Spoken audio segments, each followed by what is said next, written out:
doing fine. My name is Captain Meghaj and today I'll let you know how you can become a cabin crew. जी हाँ, आज हम जानेंगे cabin crew बनते कैसे हैं, cabin crew बनने के लिए रिक्वायरमेंट्स क्या होती है, फिर हम जानेंगे कैबिन क्रू बनने के पहले अगर कोई हर्डल्स है तो हम उसको कैसे आइडेंटिफाई करके ओवरकम करें, फिर हम जानेंगे कैबिन क्रू बनने के लिए क्वालिफिकेशंस और स्किल्स क्या रिक्वायर्ड है, लाइफस्टाइल क्या होती है कैबिन क्रू की, एडवांटेजेस क्या है इस जॉब के और इंटरनेशनल एयरलाइंस में क्या बेनिफिट्स हैं जब आप कैबिन क्रू बनते हो।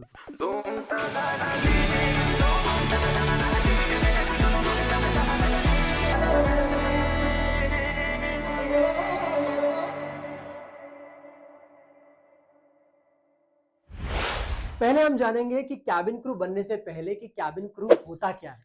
जी हाँ दोस्तों, cabin crew is an employee of a airline whose prime responsibility is passenger safety, comfort and service.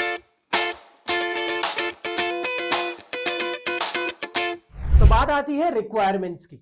तो मैं इसके पहले आपको यह बताना चाहूंगा कि डोमेस्टिक एयरलाइन की रिक्वायरमेंट्स अलग है, इंटरनेशनल एयरलाइंस की रिक्वायरमेंट अलग है, मेल कैंडिडेट्स की रिक्वायरमेंट्स अलग होती है और फीमेल कैंडिडेट्स की रिक्वायरमेंट्स अलग होती है। डोमेस्टिक एयरलाइन में मिनिमम एज होनी चाहिए 18 से 27 के बीच में, मेल और फीमेल दोनों के लिए रिक्वायरमेंट सेम है। फिर हम बात करेंगे education qualification for a domestic airline. तो डोमेस्टिक एयरलाइन के लिए क्वालिफिकेशन होनी चाहिए मिनिमम 12th पास। फिजिकल रिक्वायरमेंट की बात करें तो फीमेल कैंडिडेट्स के लिए हाइट रिक्वायरमेंट होनी चाहिए मिनिमम 155 सेंटीमीटर और बीएमआई होना चाहिए 18 से 22 के बीच में। अब आप पूछेंगे बीएमआई क्या होता है? Don't worry, I will explain it to you. BMI is body mass index. How one can calculate BMI? आप सभी अपने घर बैठे अपनी बीएमआई कैलकुलेट कर सकते हैं। सिर्फ आपको जानना है कि आपकी एग्जैक्ट हाइट क्या है, एग्जैक्ट वेट क्या है, एज क्या है। ये 3 पैरामीटर्स को स्मार्टफोन में किसी भी बीएमआई कैलकुलेटर ऐप में डालिए और आपको रिजल्ट मिलेगा कि आपकी ये बीएमआई क्या है। तो अगर आपकी बीएमआई 18 से 22 है तो आप एलिजिबल है कैबिन क्रू बनने के लिए। यदि आपकी बीएमआई 18 से नीचे या 22 से ऊपर हो रही है, घबराने की बात नहीं है। कम या ज्यादा इसमें हमारे हाथ में है कि हम इसको कैसे चेंज करें। तो ये तो बात हुई फीमेल कैंडिडेट्स की। अब हम बात करेंगे मेल कैंडिडेट्स के लिए क्या रिक्वायरमेंट में बदलाव है। एज क्राइटेरिया मेल कैंडिडेट्स के लिए भी सेम है। फिजिकल रिक्वायरमेंट्स में डिफरेंस है। मेल कैंडिडेट में फिजिकल रिक्वायरमेंट में हाइट क्राइटेरिया 165 सेंटीमीटर मिनिमम होनी चाहिए और आपका बीएमआई 18 से 25 के बीच में होना चाहिए। तो ये तो बात थी रिक्वायरमेंट्स की। अब आइए बात करते हैं हर्डल्स की। तो कैबिन क्रू बनने से पहले आपको जानना है कि क्या हर्डल्स आ सकते हैं आपके सिलेक्शन प्रोसेस में। सबसे इंपॉर्टेंट जो हर्डल है वो है इंटेंस कंपटीशन इंडस्ट्री में। इंडस्ट्री इस तरह से ग्रो कर रही है कि आज सभी को कैबिन क्रू बनना है। तो एयरलाइन अपनी सिलेक्शन क्राइटेरिया इतने टफ कर देते हैं कि वो लोग भी क्या करें, उनको बेस्ट चाहिए, क्योंकि अब उनके पास ऑप्शंस इतने हैं कि अगर एक जन नहीं है तो उनके पास 1000 ऑप्शंस अवेलेबल है। तो इसलिए आप उन हजारों में से किस तरह से सिलेक्ट होकर आ सकते हो, ये इंपॉर्टेंट है। ये हर्डल जरूर है, बट मैं आपको आगे बताऊंगा कि आप इस हर्डल को भी, हम आपको कैसे हेल्प करेंगे इस हर्डल को ओवरकम करने के लिए। नेक्स्ट हर्डल है rigorous selection process including assessments, interviews and training. Yes, आपके प्री स्क्रीनिंग राउंड्स होते हैं, आपके ग्रुप डिस्कशंस राउंड होते हैं, आपके कम्युनिकेशंस राउंड होते हैं, इंग्लिश टेस्ट होते हैं और पर्सनल इंटरव्यू होते हैं मैनेजर्स एचआरस के साथ। तो ये हर्डल्स हैं, बट अगेन हम इस हर्डल्स को ओवरकम करने में आपके लिए बैठे हैं। उसके बाद विलिंगनेस टू रिलोकेट। इसका क्या मतलब है? ये ऐसा जॉब है जहां पर ऐसा नहीं है कि अगर आपने इंटरव्यू दिल्ली से दिया है और आप दिल्ली के हो तो आपको दिल्ली बेस ही मिलेगा। आपकी पोस्टिंग बदली जा सकती है और आपको इसके लिए रेडी रहना है, लाइक अ सोल्जर। तो दोस्तों अब हम बात करते हैं स्लाइड में क्वालिफिकेशंस और स्किल्स की। तो आपको सबसे पहले तो ये जानना है कि कैबिन क्रू बनने के पहले you need to have excellent communications and interpersonal skills to crack the interview.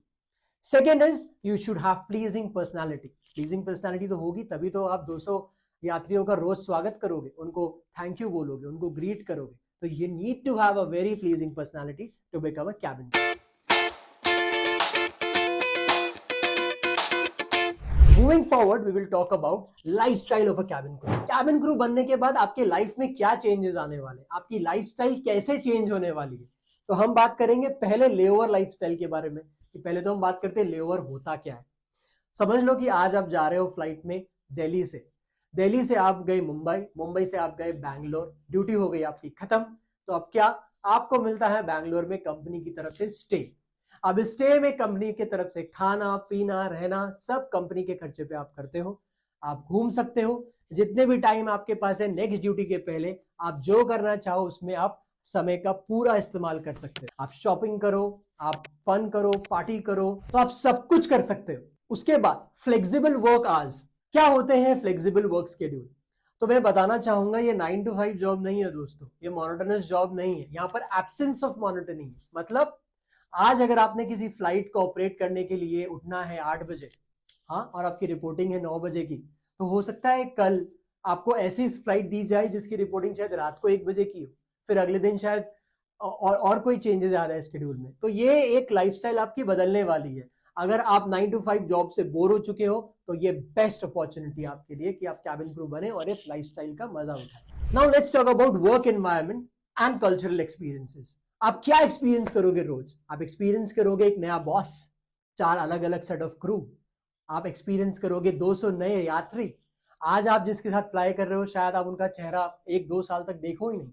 ये सबसे मजे की बात है कि आप रोज नई टीम के साथ फ्लाई करोगे, रोज नए कस्टमर्स के साथ फ्लाई करोगे। सो दोस्तों अब बात करते हैं फन पार्ट और पर्क्स के बारे में, कैसे अब आप इस लाइफस्टाइल का पूरा उपयोग कर सकते हो। तो पहले तो ये है कि मैं आपको बता ही चुका हूं, रोज नया बॉस, रोज नई टीम, रोज नए नए क्लाइंट्स जो होंगे आपके पैसेंजर्स। फिर हम बात करते हैं अपॉर्चुनिटीज की। ये अपॉर्चुनिटीज आपके करियर में तो ग्रोथ दे ही रही है, इसके साथ साथ आपकी पर्सनालिटी डेवलपमेंट भी हो रही है। यार रोज रोज अलग अलग नेशनैलिटी से बात करोगे, इंटरेक्ट करोगे, आपकी पर्सनालिटी डेवलपमेंट तो अपने आप हो जाएगी। उसके बाद हम बात करते हैं ट्रैवल पर्क्स के लिए। आप तो ट्रैवल कर रहे हो, रोज नई जगह जा रहे हो, सुबह का नाश्ता दिल्ली में कर रहे हो, शाम का डिनर मुंबई में कर रहे हो। फैमिली वालों का क्या? फैमिली के लिए भी पर्क्स एंड बेनिफिट्स है। आप जहां जहां जाओगे आपके साथ वहां आपकी फैमिली भी ट्रिप पे जा सकती है, उनको भी डिस्काउंट से टिकट मिलेगी। आज शायद आप वेब पे सर्च कर सकते हो कि जो जयपुर से मुंबई की टिकट अगर 8,000 रुपए की है, जस्ट एग्जाम्पल दे रहा हूँ, स्टाफ टिकट में वो शायद आपके लिए 1,000 या 1,200 रुपए की होगी, फैमिली के लिए भी हो जाएगी। तो बताइए इससे ज्यादा क्या आपको चाहिए? ट्रैवल में अगर आपने पैसे बचा लिए तो उड़ाओ फिर पैसे, ले उस पे, फन करो उस पे।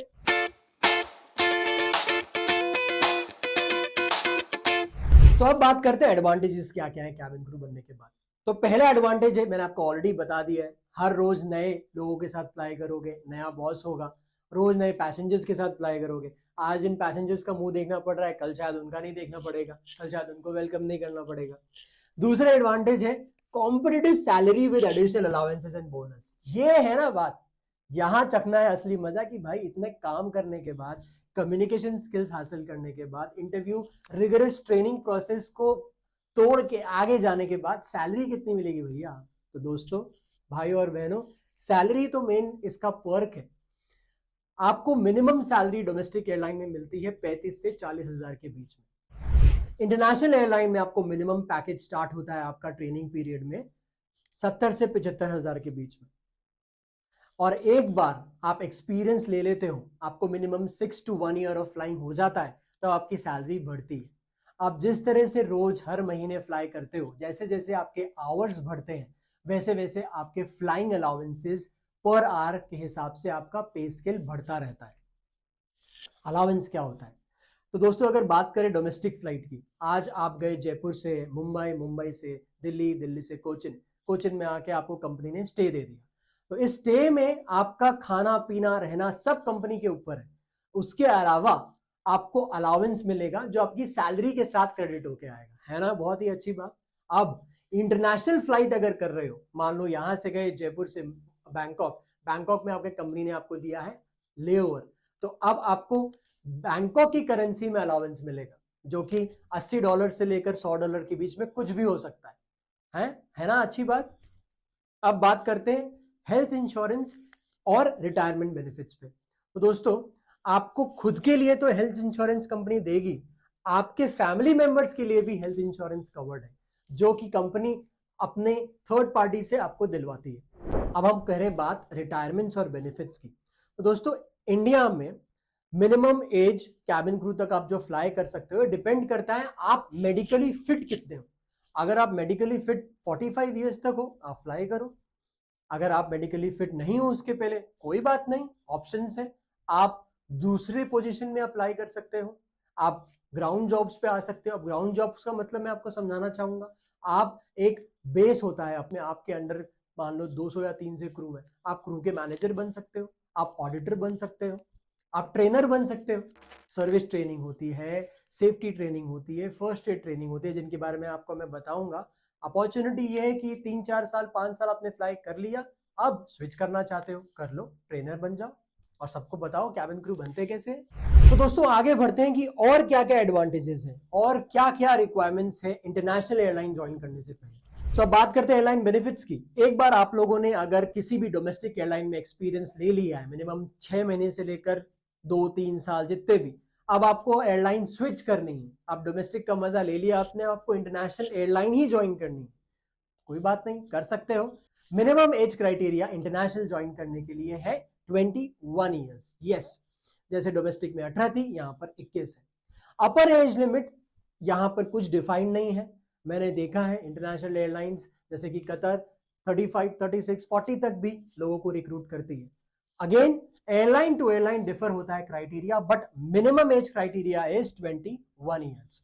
Moving forward, let's have a recap of entire module together.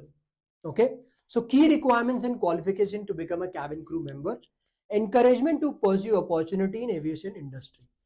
Now boys and girls, ladies and gentlemen, I will tell you how Top Crew Aviation along with me will help you and guide you to become a cabin crew in just 45 days of our training.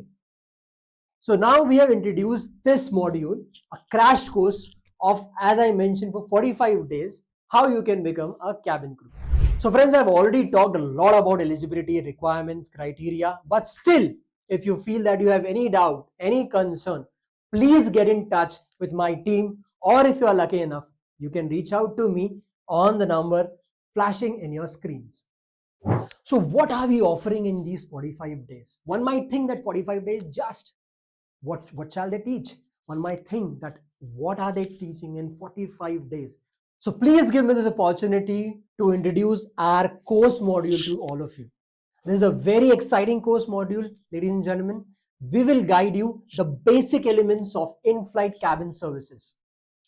Then we will also train you to enhance your communication and soft skills, which is the most important factor in cracking any airline interview. We'll also train you how to groom yourself, what to wear, what not to wear, and more importantly, how should be your entry and exit in an interview room.